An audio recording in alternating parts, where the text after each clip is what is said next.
Réconciliation ou pérennisation des hostilités, quelle est la tendance naturelle en géopolitique? Cette question est cruciale, car elle soulève la question, derrière, d'une paix, de la fabrication d'une paix durable. Alors, dans un contexte actuel très tourmenté, avec le conflit en Ukraine, avec les conflits au Proche-Orient, ou encore avec les tensions en Indo-Pacifique, cette question me paraît plus primordiale que jamais. On va d'abord faire un mouvement historique. On va revenir sur le temps long, avec des rivalités intenses entre des États, pour ensuite essayer de préfigurer quelles seraient les conditions de cette réconciliation. Pour en discuter, j'ai le plaisir de retrouver Fabrice Ravel. Fabrice, bonjour. Bonjour Olivier, bonjour à toutes, bonjour à tous. Alors, c'est une très jolie thématique que celle de la réconciliation, et c'est un terme qui est évocateur pour ceux qui ont traversé les années 80, notamment en France, puisque quand on pense à réconciliation, on pense d'abord à la réconciliation franco-allemande. Oui, c'est-à-dire que effectivement, l'exemple de la réconciliation franco-allemande, c'est pratiquement l'image ou l'exemple qui vient s'accoler spontanément à ce terme dès qu'on l'évoque, tant on a envie de te dire que cette période de l'histoire ou cette relation entre ces deux États est venue presque accaparer le terme à lui seul. Alors, c'est un exemple qui est très important puisque, évidemment, là, on a eu une réconciliation qui a été un vrai succès et qui est peut-être même un modèle pour tous les autres États à l'avenir. Et il y a un certain nombre de points qui me paraît importants à énoncer à cet effet. D'abord, il faut remettre les relations de ces deux États en perspective, parce que je pense que certains de nos auditeurs vont avoir des surprises. Il y a des conflits auxquels on pense spontanément, il y a peut-être des conflits auxquels on pense moins. Et c'est très important à redresser parce que on verra l'étendue des oppositions qu'il y a eu entre l'Allemagne et la France. Dans un deuxième temps, on reviendra sur le fait que cette opposition a été particulièrement âpre. Ça sera pas très, très difficile à démontrer. Et puis, dans un troisième temps, on montrera à quel point, justement, de par le temps dans lequel cette opposition s'est inscrite, de par l'âpreté de cette opposition, à quel point la réconciliation a été exceptionnelle dans tous les sens du terme. Donc, si vous voulez bien, c'est ces 3 points que je propose qu'on puisse être amené à revisiter ensemble. Alors, pour ce qui est de l'histoire, quand on évoque la rivalité entre la France et l'Allemagne ou l'Allemagne et la France, il y a évidemment les deux guerres mondiales du XXe siècle qui viennent spontanément à l'esprit. Et d'ailleurs, le général de Gaulle, dans ses mémoires, dira, me semble-t-il à juste titre, que c'était même la logique centrale autour desquelles se sont articulés ces deux conflits mondiaux, que cette rivalité entre la France et l'Allemagne. Il avait même tendance à dire, lui, la guerre franco-allemande 1914-1945. Donc on voit bien à quel point là, il y avait une pesanteur qui était très très importante. Mais me semble-t-il, il y a 2 autres conflits ou 2 autres temps qu'il est important de remettre en perspective, même si l'Allemagne n'existait pas encore. Parce que évidemment, on ne répétera jamais assez d'ailleurs, que l'Allemagne en fait a été recréée le 18 janvier 1871 dans la Galerie des Glaces. Ça, c'est quelque chose qui a été pérennisé aux yeux de l'histoire par un tableau d'Anton von Werner qui a été peint en 1885, qui montre justement le roi de Prusse à l'instigation de Bismarck, qui devient l'empereur d'Allemagne parce qu'il est sollicité par tous les autres princes, Bavière, Bade-Württemberg, Saxe-Cobourg, Schleswig-Holstein, Oldenburg, etc., etc. C'est le moment de la Confédération germanique. Et donc, en réalité, ce tableau, c'est le fait que le roi de Prusse sera proclamé empereur d'Allemagne. Vous me permettrez de rajouter d'ailleurs, ce qui était un peu surprenant à l'époque, qu'il avait dit que c'était le jour le plus triste de sa vie parce qu'en fait, il était plus roi de Prusse, mais qu'il avait à gérer l'ensemble des États allemands. Mais c'est important à rappeler parce que, en fait, ça s'inscrit dans la défaite de la France en 1871. Et alors, 70-71. Et il y a un élément précurseur, c'est la rentrée des troupes françaises, d'abord républicaines, puis napoléoniennes, à la fin du XVIIIe siècle et au début du XIXe siècle. Et là, il y a un auteur qui me paraît intéressant à citer, puisque c'est le professeur philosophe Fichte, qui fait son célèbre discours à la nation allemande le 13 décembre 1807. Et pourquoi est-ce que c'est important? Parce que certes, l'Allemagne n'existe pas, mais on voit bien qu'il y a en fait, de là vont naître toute l'émergence de l'esprit nationaliste importé par les Français en Allemagne, et on voit bien qu'il y a toute une hostilité qui va se créer avec ce que les États allemands vont appeler les guerres de libération 1813, la bataille de Leipzig que Bruno Colson met en évidence dans un ouvrage éponyme. Donc, en fait, on voit bien qu'il y a une crispation et une cristallisation presque de toutes les relations internationales européennes entre ces deux États, dont la rivalité est en train de devenir centrale entre le début du 19e siècle jusqu'en 1945.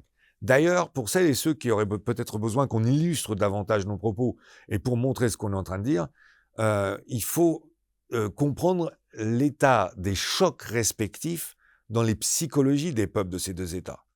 Parce que si on reprend par exemple un ouvrage de Karl von Clausewitz, qui n'est pas forcément le plus connu, mais qui est Note sur la Prusse, la grande catastrophe en 1806, on voit bien que le terme de la grande catastrophe, c'est le fait qu'il y a le royaume de Prusse qui s'écroule alors qu'il était pétri de certitude sur les victoires du grand Frédéric. Donc là, on a et une séance d'évangile la politique qui parlait de Frédéric et le Grand, et une séance d'évangile politique qui parle de Karl von Clausewitz. De même que quand Alain Gutmann dit la grande défaite pour évoquer le conflit de la France entre 1870 et 1871, c'est très intéressant ces ouvrages parce qu'ils nous remettent en perspective le ressenti de l'élite française et notamment des artistes et des écrivains qui ont reçu une profonde blessure. Il faut reprendre toutes les thématiques de la littérature française sur le choc que vont représenter la présence des troupes allemandes en France et en particulier dans la région parisienne, puis sur le défilé à Paris. Et d'ailleurs, il y a un autre auteur, François Roth, qui dans son ouvrage sur la guerre de 1870 montrera bien qu'il y a une séquelle supplémentaire avec la perte de l'Alsace-Lorraine. Donc là, on sent bien qu'il y a le temps d'abord qui est très important parce que ça s'articule sur un temps long. Et puis, il y a un choc qui, suivant les aléas de la victoire ou de la défaite, vient s'installer. Alors, à ce point-là, il suffira de rajouter qu'en plus, les combats sont d'une violence rare. Il suffit de rappeler, par exemple, Verdun en 1916 pour rappeler que des deux côtés, ça a amené plus de 200 000 morts, que c'est un combat de tranchées. Et puis, le nazisme, on a envie de dire, va laisser une empreinte supplémentaire de désastre par rapport à tout ça, puisque là, en plus, on rentre dans les idéologies les plus mortifères ou les plus catastrophiques qu'on ait connues. Donc, on voit bien que là, la rivalité franco-allemande, c'est une rivalité qui a été intense et qui a été très difficile. C'est ce qui rend la réconciliation presque extraordinaire. Parce que en fait, on a là pratiquement... si on incorpore la rivalité entre la Prusse et la France, on a pratiquement affaire à 150 ans de conflit ininterrompu et dont on a l'impression que d'ailleurs, ils s'aggravent au fur et à mesure. C'est-à-dire qu'ils sont de plus en plus intenses, qu'ils sont de plus en plus globaux, qu'ils ont une empreinte de plus en plus générale sur l'ensemble des populations, avec le poids de l'idéologie. Et là, on a le symbole du 22 septembre 1984, où on a François Mitterrand qui est en train de prendre la main d'Helmut Kohl. Ça, c'est une séquence qu'on avait particulièrement développée dans une séance qui était dédiée à l'alliance franco-allemande. D'ailleurs, on se posait une question, va-t-elle être perdurée ou va-t-elle être mise en péril? Parce qu'on pourrait presque faire remarquer que nos anciens ont trop bien réussi. Et c'est le moment pour moi que de rendre vraiment un hommage à toute cette génération qui, dans les années 50, 60, malgré le poids évident de l'occupation, de la terreur nazie avec les conséquences dont on sait quelles sont elles, a réussi à transcender ça, c'est vraiment le terme de transcendance qui vient là, et à mettre en place une perspective de rapprochement pour que justement on sorte de cette sorte de dynamique infernale. Et il y a des visages spontanément qui me viennent à l'esprit avec tous ces jumelages entre ces villes françaises et ces villes allemandes, parce qu'il ne faut jamais oublier que la notion même de jumelage a été pensée d'abord et avant tout, si ce n'est pas uniquement, pour favoriser le rapprochement franco-allemand. On partait du principe, j'y reviendrai de façon plus précise peut-être dans la conclusion, plus on se connaît, moins on va être amené normalement à se combattre. C'est peut-être la faiblesse de ce rapprochement, c'est qu'aujourd'hui pour les jeunes générations, il paraît évident, je pense qu'à l'énoncé de ce qu'on vient de dire, on se rend compte que c'était loin d'être le cas en fait.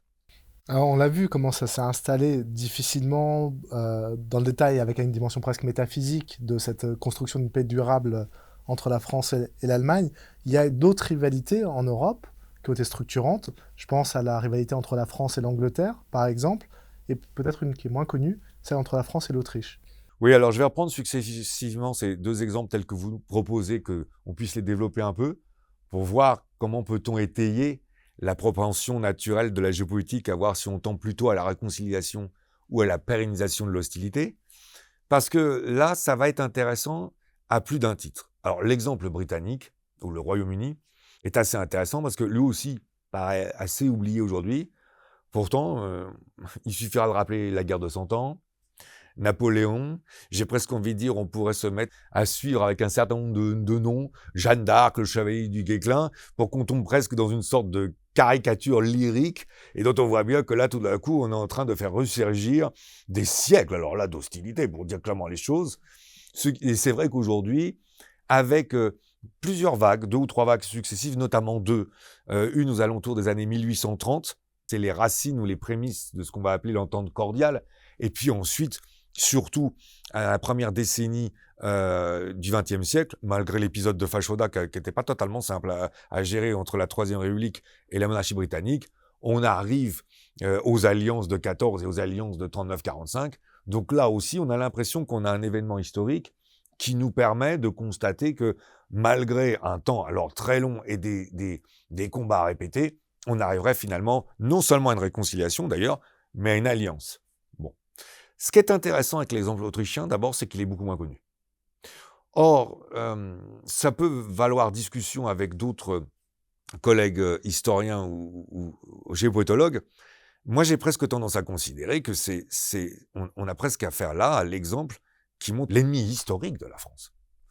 Parce que c'est vrai qu'on est souvent très omnibulé par l'Allemagne, mais je dis souvent devant mes étudiants, mais l'Allemagne n'a que 150 ans. Enfin, si on se rappelle la date que j'ai mise, 18 janvier 1871, on a les Britanniques, mais en réalité, la rivalité avec l'Empire, alors Habsbourg, autrichien, puis austro-hongrois, c'est le fait qu'il y a une ambition d'universalisme, et surtout au moment de Charles Quint, puisqu'il faut rappeler que les États sont les États en partie de ce qu'on appelait les provinces unies à l'époque, c'est-à-dire le Benelux aujourd'hui, la Belgique, les Pays-Bas, le Luxembourg. Il y a toute la façade de la Mitteleuropa avec l'Autriche, la Hongrie, et puis selon les vicissitudes des avancées ou des reculés, notamment par rapport à l'Empire ottoman, il y a beaucoup de pays de l'Europe centrale, mais il y a aussi tout le bloc de la péninsule avec l'Espagne.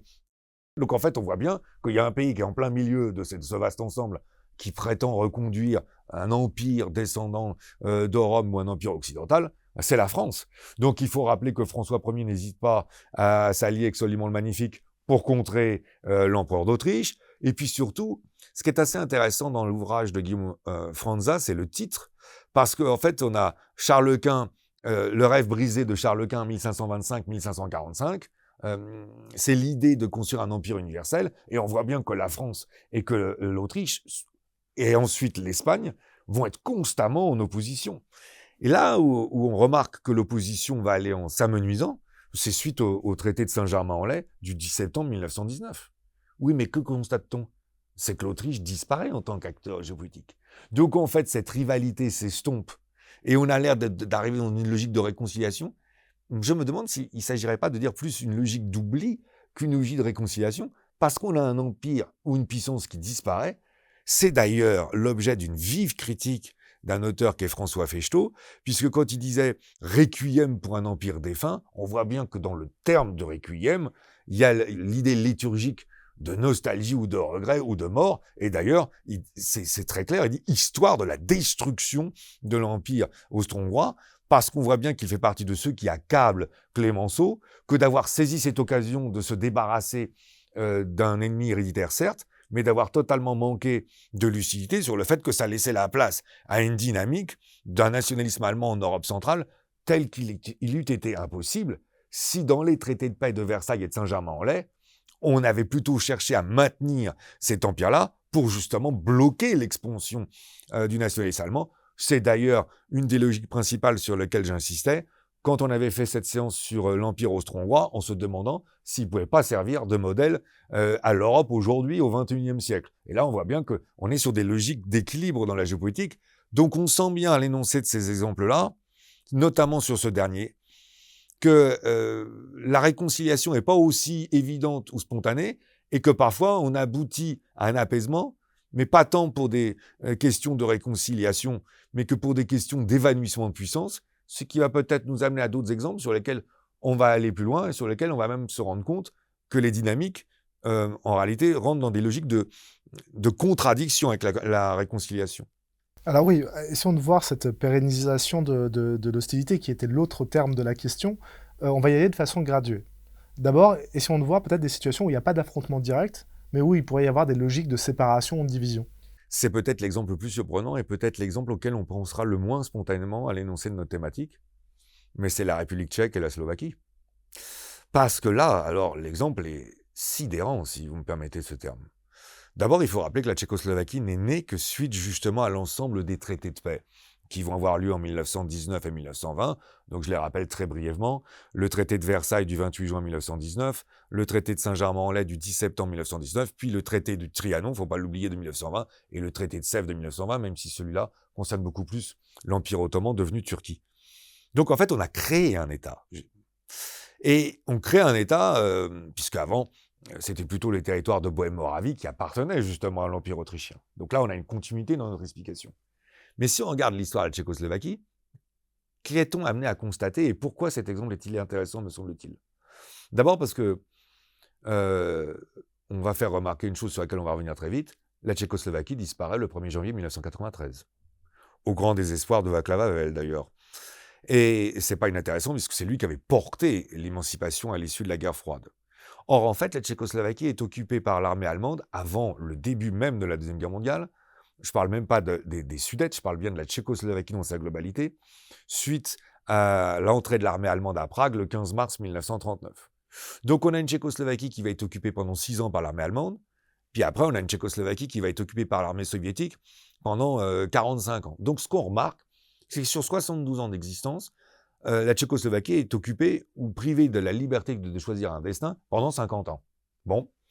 Et d'ailleurs, il faut rappeler que ça va se faire de façon assez heurtée, parce qu'il ne faut jamais oublier quand même qu'il y a le printemps de Prague en 1968, et il suffit de relire les chapitres qui sont inhérents à la Tchécoslovaquie dans l'ouvrage d'Hélène Carrère d'Ancos, Le Grand Frère, pour comprendre que ça va susciter une profonde mortification dans l'âme des Tchécoslovaques. En plus, c'est un événement qui est suffisamment récent pour qu'il puisse être présent dans les esprits. Pourquoi suis-je autant en train d'insister? Parce que voilà autant de paramètres qu'auraient dû souder les Tchèques et les Slovaques, qui, face à une adversité commune, auraient dû, même si la réconciliation n'était peut-être pas le terme le plus abouti, parce qu'il n'y avait pas de combat entre eux, qu'auraient dû être dans une logique de fusion. Or, à quoi assiste-t-on? C'est qu'en réalité, la première chose qu'ils font quand ils recouvrent leur liberté à l'issue de la chute du mur du 9 novembre 89 ou le discours de Mikhail Gorbatchev du 25 décembre 91, là les dates sont importantes, finalement la première décision qu'ils prennent, c'est de se séparer. Donc en fait là, on est plutôt dans une logique qui nous amènerait à une logique plutôt que de la réconciliation, de la scission ou de la séparation. Ça c'est déjà une première surprise, me semble-t-il. Alors là, comme on a dit, il n'y a pas d'affrontement direct entre les deux pays, il y a une scission. Allons maintenant peut-être du côté de l'hostilité et d'une pérennisation de celle-ci. Les deux Corées. Parce qu'en fait, ce qu'il faut bien avoir à l'esprit, c'est que les deux Corées sont en guerre depuis le 25 juin 1950. Car la guerre n'est pas finie. Ça, c'est quelque chose, quand on leur rappelle que ça soit lors d'interventions ou de cours, qui étonne toujours. Mais en fait, il y a un armistice qui est signé le 27 juillet 1953. Et un armistice, je rappelle, c'est la cessation des combats, mais c'est pas la cessation de l'état de guerre. Donc, en fait, les deux Corées sont en guerre. Donc là, on a effectivement une pérennisation de l'hostilité. Et il faut se rappeler à quel point elle a été très importante et à quel point, d'ailleurs, elle a été, on va dire, une logique essentielle dans les rapports de guerre froide. Il suffit de reprendre un ouvrage d'André Fontaine, le 2e tome, justement qui va de 1950 à 1963, la guerre de Corée à la crise des alliances, pour voir à quel point cette logique était centrale. Et je rappelle qu'aujourd'hui, ça reste un des endroits les plus tendus dans le monde, avec évidemment une frontière qui est beaucoup plus un no man's land, avec des fortifications et une présence militaire très importante, qu'un endroit, on va dire, facilitateur de retrouvailles. Donc on a les deux Corées, et puis dans la continuité d'une séance qu'on a fait il y a peu de temps d'ailleurs, je rappelle qu'il y a eu 4 guerres entre l'Inde et le Pakistan, et qu'on n'a pas totalement le sentiment avec les événements de mai, même si nous on y avait apporté des nuances, 2025, qu'entre l'Inde et le Pakistan, ça soit totalement une situation apaisée, ou qui connaissent, on va dire, un accroissement de sollicitude l'un envers l'autre. Donc voilà déjà 2 exemples qui nous montrent qu'on est plutôt dans une logique de pérennisation d'hostilité, ce qui rend la réconciliation très compliquée d'ailleurs, parce qu'évidemment, plus l'hostilité dure, plus les destructions, les souffrances et la mémoire qu'on en a vont rendre difficile un rapprochement postérieur. Alors vous maniez presque le paradoxe, c'est un accroissement de sollicitude, allons justement dans la logique où les tensions, les rivalités vont dans un accroissement de la rivalité et de l'opposition. Là, il y a un exemple qui est terrible et qui est cruel à la fois en termes de logique géopolitique, mais j'ai presque envie de dire qu'il est cruel dans tous les sens du terme de par la manière dont il s'est déroulé sur le terrain, c'est l'implosion de la Yougoslavie. Parce que là, en l'occurrence, j'ai bien dit implosion de la Yougoslavie. Là, il y a deux aspects, me semble-t-il, qu'il faut bien avoir à l'esprit. D'abord, la Yougoslavie, qui elle aussi globalement est mise en place par les traités de paix de la Première Guerre mondiale qu'on a cités précédemment, va connaître une très grande difficulté à la fin du XXe siècle, c'est 1980 avec la mort du maréchal Tito, parce que très vite, à la mort du maréchal Tito, il y a 2 États, la Slovénie et la Croatie, qui proclament leur indépendance. C'est pas inintéressant à déjà mettre en évidence ou à mettre en exergue, parce que on aurait pu penser, après 1945, donc on a pratiquement plus d'une trentaine d'années qui se mettent en place, un régime qui avait l'air d'être, d'au moins favoriser une osmose entre les différentes populations, on aurait pu penser que cette osmose devienne effective. Or, avec la proclamation d'indépendance de la Slovénie et de la Croatie, on sent bien que on n'a pas été dans ce cadre-là. Alors après, il y a la Bosnie-Herzégovine qui décide de devenir elle également indépendante parce qu'elle ne voudrait pas rester dans ce qui deviendrait une sorte de croupion, état croupion de la Yougoslavie initiale, de surcroît avec les Serbes. Et quand je suis en train d'évoquer ça, je pense, Olivier, qu'il y a une réminiscence d'une séance précédente qu'on était amené à faire sur la Bosnie-Herzégovine, de laquelle on était rentré déjà dans un premier quart d'heure avec l'ensemble des explications des institutions respectives. Et je vous vois sourire, et on se rend bien compte qu'à l'énoncé de ce que je suis en train de dire, on est plutôt en train de mettre en évidence une tension entre ces populations qu'une propension au rapprochement. Alors je rappelle que c'est les accords de Dayton en décembre 95 qui vont mettre fin au conflit, parce qu'on rentre en fait en pleine guerre civile, qu'elle va être particulièrement violente, dure. Souvenons-nous, j'avais dit que je ne souhaitais même pas trop rentrer dans les détails, parce qu'on va clairement avoir affaire à des exécutions importantes de population, et des exactions qui vont être terribles, et on arrive à une implosion dans laquelle la haine s'est ravivée, en fait, et s'est même étendue. Et ça pose même des difficultés dans les candidatures futures pour certains pays qui souhaiteraient rentrer au sein de l'Union européenne, car je rappelle qu'il faut l'unanimité des pays qui sont à l'intérieur. Donc, comme la Croatie est en place depuis 2013, je vous laisse imaginer quelle peut être la position de la Croatie sur une entrée future de la Serbie. Donc là, non seulement on n'a pas de réconciliation, non seulement on n'a pas d'apaisement, non seulement on est dans une logique, on a envie de dire, de perpétuation de l'hostilité, mais alors là, on est même dans l'accroissement, parce qu'il ne faut jamais oublier que c'est dans la continuité d'un conflit qui avait commencé le 6 avril 1941, quand la Wehrmacht ou l'armée allemande était rentrée en Yougoslavie. Mais l'armée allemande avait mis fin assez rapidement au conflit, puisque la Yougoslavie s'était écroulée le 17 avril, ce qui est toujours un peu surprenant, mais c'est parce qu'on l'avait dit à l'occasion de l'évocation de la séance sur la Bosnie-Herzégovine, en fait, les Serbes, les Croates, les Bosniens, les Albanais et les Kosovars passaient pratiquement plus de temps à s'affronter entre eux qu'à affronter les Allemands ou les Italiens qui étaient en train de les envahir, ce qui montre bien l'état d'hostilité profonde qu'il y a. Et là, c'est quand même l'exemple. Alors j'ai presque envie de dire, c'est le contrepoint parfait à la réconciliation franco-allemande, serais-je tenté de dire. Oui, c'est ce que j'ai envie de vous dire. On allait d'un mouvement qui va de la réconciliation franco-allemande à la situation yougoslave, et on voit qu'on penche quand même plus vers la pérennisation de l'hostilité. Est-ce qu'on pourrait dégager une tendance générale en géopolitique qui serait une sorte de loi anthropique? La paix carthaginoise, une expression bien connue en géopolitique qui nous vient d'un exemple remontant jusqu'à l'Antiquité, dans laquelle en réalité la paix arrive, non pas parce qu'il y a réconciliation, mais parce qu'il y a destruction totale de l'adversaire. Et là, je suis en train de m'insérer dans la période des 3 guerres puniques, combat entre Rome et Carthage, dont on peut considérer que d'ailleurs, c'est la première guerre moderne, entre guillemets, au sens il ne s'agit pas juste de conquérir une position géographique ou des richesses, mais de plutôt pouvoir s'attribuer l'hégémonie sur l'ensemble de la Méditerranée. Et je conseille d'ailleurs de pouvoir reprendre l'ouvrage de Jan Le Boeck, Histoire militaire des guerres puniques, qui est remarquable et qui est un des plus grands spécialistes sur les questions tactiques et militaires de l'Antiquité. Et donc je rappelle quand même qu'à l'issue, Carthage est totalement rasé, que les Romains en désoclent les pierres une par une pour qu'on puisse même plus avoir le souvenir de son emplacement, que les populations sont massacrées ou déportées en esclavage. Et je me permettrai de rajouter une image qui me semble forte par rapport à la géopolitique, c'est que le consul romain Scipion, l'Africain, puisqu'il sortira cette épithète suite à cet événement, en fait est en train de pleurer sur un monticule, et il pleure sur un monticule, ses officiers étant étonnés qu'un jour de victoire, il soit autant empreint d'une sorte de tristesse, et il répondra « Je pleure parce que je sais qu'un jour ça arrivera à Rome ».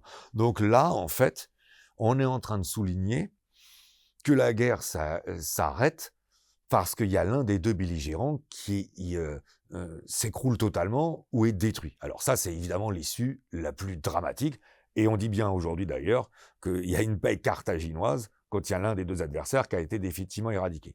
Mais même si on s'insère dans une dynamique moins extrême, parce que là, évidemment, c'est un cas extrême, qu'est-ce qu'on constate?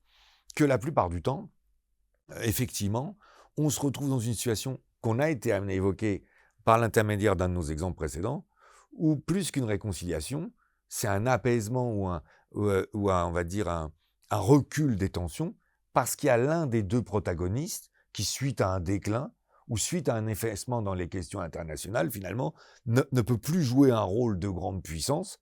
Et donc, en fait, il n'y a plus lieu d'être dans cette rivalité. Là, il y a un ouvrage qui me semble important, c'est Naissance et déclin des grandes puissances de Paul Kennedy, parce qu'on voit bien, je pense que c'est un aspect qui n'est jamais assez pris en considération, que la géopolitique, c'est un monde qui vit et un monde qui bouge. On n'est pas sur quelque chose de totalement figé. Donc, en fait, on a des puissances qui montent ou qui sont en déclin suivant un certain nombre de paramètres, et certaines, en fait, sont en train de se mettre en retrait, et de par ce retrait, on a finalement une possibilité d'abord d'accalmie, puis d'apaisement, puis de réconciliation. Donc, c'est pas forcément aussi dramatique. Donc, on voit bien, et on peut le regretter malheureusement, que c'est plus suite à ce genre d'effacement qu'on serait dans une logique de réconciliation, plutôt qu'à une démarche très positive et très noble, telle qu'on a pu la voir dans l'exemple majeur qu'on évoquait dans la réconciliation franco-allemande. Et il y a peut-être un constat qu'il faut en tirer d'ailleurs, c'est que, en fait, le XXIe siècle, et dès la deuxième partie du XXe siècle, on voit bien que c'est une dynamique ou une tendance lourde qu'il y a entre tous les États européens. Mais la question qu'on pourrait se poser, alors, à l'issue de ce que je suis en train de dire, si c'est plus inhérent à une volonté ou à une démarche choisie, ou à une stratégie déterminée, qu'à un effacement progressif de tous ces pays européens dont on voit clairement qu'ils sont en train de rentrer dans une sorte de déclin en tant que grande puissance géopolitique, notamment face aux deux gros super grands qui sont l'Union soviétique et les États-Unis d'Amérique dans la guerre froide, et que c'est ce qui fait qu'aujourd'hui, si vous me permettez de finir sur cette image, effectivement, on n'envisage plus aucun conflit entre les pays européens, si ce n'est les grandes compétitions sportives, et je pense notamment aux Coupes du Monde, dans lesquelles, finalement, c'est le seul moment où ils envisagent de pouvoir s'affronter à l'avenir.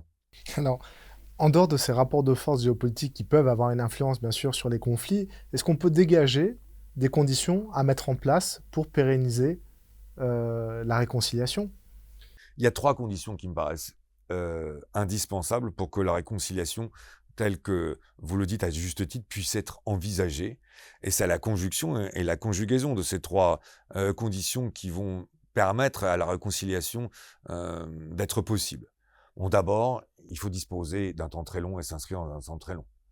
Car on voit bien que pour pouvoir apaiser les conflits, les ressentiments qui en sont nés, il va être très compliqué, sauf cas de figure très particulier ou exception, mais alors là on est dans le registre de l'exception, ça va être très très difficile de s'affranchir d'un certain nombre de drames qu'il y a eu durant les guerres, et donc il faut pouvoir mettre en place un temps long qui va avoir la vertu que d'essayer d'apaiser les souvenirs nécessairement mauvais qu'il y a eu dans ce genre d'affrontement. Ça, c'est le premier point. Le deuxième point, c'est qu'il faut, à mon sens, à travers ce qu'on a dit précédemment, malheureusement, qu'au moins l'un des deux États, si ce n'est les deux États, soit en voie d'affaiblissement. Et là, c'est peut-être pas tant une question d'affaiblissement militaire, politique ou économique, qu'une sorte d'affaiblissement, c'est tout le paradoxe, démographique ou psychologique. C'est-à-dire qu'il faut que presque ces États aient tellement souffert de ces guerres répétées, qu'ils aient connu une telle lassitude de la répétition de ces guerres, avec des populations qui vieillissent démographiquement, puisque évidemment des populations qui vieillissent démographiquement sont moins spontanément portées à la revanche ou aux guerres, pour qu'on puisse avoir un facteur qui enclenche cette réconciliation. Ça me paraît très très important, parce que ça laisse à penser que entre des puissances émergentes, ça sera moins facile. Puis il y a un troisième point qui me paraît très très important à mettre en avant, et qui nous attache encore plus à une démarche psychologique ou presque métaphysique telle que vous nous y invitez, c'est qu'il faut connaître l'autre davantage. Parce qu'évidemment, l'un des grands ressorts malheureux de la guerre, c'est la caricature de l'autre ou la méconnaissance de l'autre. Je pense à un film qui est merveilleux d'ailleurs, qui est Le 13e guerrier, où on voit bien que les conflits sont attisés par le fait qu'on ne connaît pas les autres et qu'on a tendance à les caricaturer, et que plus on connaît les autres dans leur réalité, plus on se rend compte des choses qui nous rapprochent et non plus des choses qui nous divisent. D'ailleurs, puisqu'on avait commencé par le conflit entre les Français et les Allemands, de rappeler que jusqu'en 1914, c'est très étonnant quand Olivier, on reprend les caricatures de l'époque. On est vraiment dans une perspective qui laisse peu de place à la compréhension de l'autre. Donc là, on a trois aspects. On a le temps long, on a une sorte d'affaissement qui nécessite que de remettre en cause des logiques de puissance, telles que vous le disiez, et puis on a une bien meilleure connaissance de l'autre. Mais maintenant, si on en vient à une synthèse, qu'est-ce qu'on constate? Que là, on est beaucoup plus dans l'ordre de l'aléa que dans l'ordre d'une démarche politique déterminée ou même d'une stratégie, parce que là, on sent bien que c'est plus des aspects qu'on va pouvoir récupérer que des aspects qu'on va pouvoir distiller. Donc, qu'est-ce que ça veut dire en fait? Ça veut dire d'abord que quand on est dans ce genre de conflit, on va devoir s'articuler davantage sur le fameux équilibre dans le rapport de force, non pas forcément pour avoir la paix, mais peut-être pour avoir la sécurité. Et que cette étape sera intermédiaire pour laisser justement la possibilité que sur un temps long, on puisse connaître la réconciliation. Ce qui nous amène sur un chemin totalement différent. Parce qu'il y a une chose sur laquelle j'aimerais conclure. Cet équilibre du rapport de force qui amène la sécurité est d'autant plus indispensable qu'en réalité, il y a un problème dans le terme de réconciliation. C'est qu'il présuppose la guerre. Et qui présuppose le fait qu'on n'a pas pu empêcher la guerre. Et qu'en réalité, en amont de cette réconciliation, il y a surtout eu un temps de guerre très long, et un temps de guerre particulièrement prégnant. Voilà, me semble-t-il, pourquoi, en fait, il faut préférer envisager quelle stratégie mettre en place pour acquérir une sécurité, plutôt qu'ensuite être soumis aux aléas des circonstances pour arriver à une réconciliation dont il apparaît qu'elle est plus qu'aléatoire, n'est-ce pas? Mais j'ai envie de vous dire que pour clôturer cette séance, la réconciliation peut mettre en évidence aussi les échanges culturels qui peuvent exister entre des nations qui ont été en rivalité pendant très longtemps. Le temps long permet aussi ce dialogue de s'installer. On pense aux Français et aux Anglais, par exemple, tous les échanges qu'il y a eu, les Français et les Allemands aujourd'hui. Donc il y a quand même le temps long, une perspective de construction sur laquelle j'aimerais terminer. Merci Fabrice. Merci à vous. Nous voici donc arrivés au terme de ce nouveau numéro des Rendez-vous de la géopolitique. Merci à toutes, merci à tous de nous avoir suivis.